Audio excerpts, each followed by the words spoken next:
कक्षा 10वीं के मेरे प्रिय विद्यार्थियों, हिंदी की कक्षा में आपका स्वागत है। जैसा कि आप लोग जानते हैं, आप लोगों का असेसमेंट होने वाला है, तो आप लोगों के मन में प्रश्न आ रहा होगा कि किस तरीके के प्रश्न पूछे जाएंगे। तो बहुविकल्पीय प्रश्न पूछे जाएंगे। तो आज हम लोग जो हमारा सिलेबस है, जो मैंने आप लोगों का जो ई पोर्टल है उस पर अपलोड कर दिया है, आप लोग वहाँ से डाउनलोड कर लीजिएगा कि किन किन पाठों से प्रश्न पूछे जाएंगे इस असेसमेंट में। तो आप लोग वहाँ से जानकारी प्राप्त कर सकते हैं। फिर भी मैं बता दे रहा हूँ, जो हमारा पहला अध्याय है सूरदास जी द्वारा रचित पद, उससे प्रश्न पूछे जाएंगे। इसके अतिरिक्त जो नेताजी का चश्मा है गद्य खंड से, उसमें से प्रश्न पूछे जाएंगे, और रचना के आधार पर जो वाक्य के भेद है उससे प्रश्न पूछे जाएंगे, उस पाठ से प्रश्न पूछे जाएंगे, और माता का अंचल जो आपका अतिरिक्त पाठ्य पुस्तक है उससे प्रश्न पूछे जाएंगे। तो आज मैं पद से, जो पहला पद है उससे प्रश्न उत्तरों की चर्चा करूँगा। तो चलिए, सबसे पहले मैं एक बार इसको पढ़ दे रहा हूँ। वैसे भी हम लोग इसको पढ़ चुके हैं और इसका पुनरावृत्ति भी कर चुके हैं। ऊधव तुम हो अति बड़ भागी, अपरस रहत स्नेह तगाते, नाहिन मन अनुरागी। पुरैनी पात रहत जल भीतर, तारस देह न दागी। ज्यों जल माह तेल की, गागरी बूंद न ताकौ लागी। प्रीति नदी में पाँव न बोरियो, दृष्टि न रूप परागी। सूर्यदास अबला हम भोरी, गुड़ चाटी चूँ पागी।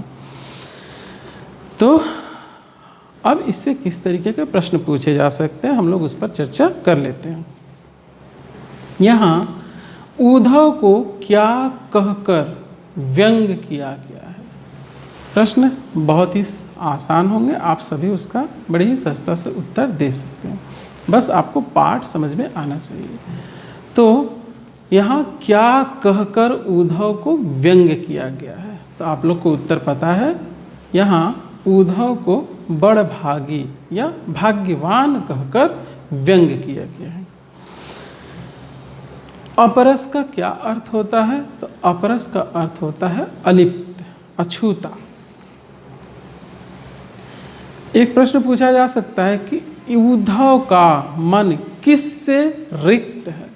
उद्धव का मन किससे रिक्त है? तो उत्तर है, आप लोग को पता है, उत्तर है क्या?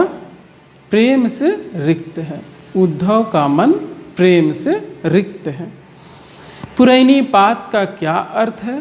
तो पुरैनी पात का अर्थ है कमल का पत्ता। किसके शरीर पर जल की बूंदों का दाग नहीं लगता? तो कमल के पत्ते पर जल की बूंदों का दाग नहीं लगता, या जल का दाग नहीं लगता।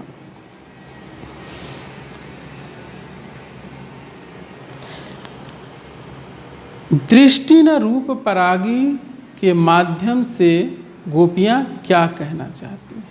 तो दृष्टि न रूप परागी के माध्यम से गोपियाँ कहना चाहती हैं कि ऊधव की दृष्टि कभी किसी पर मुग्ध हुई ही नहीं।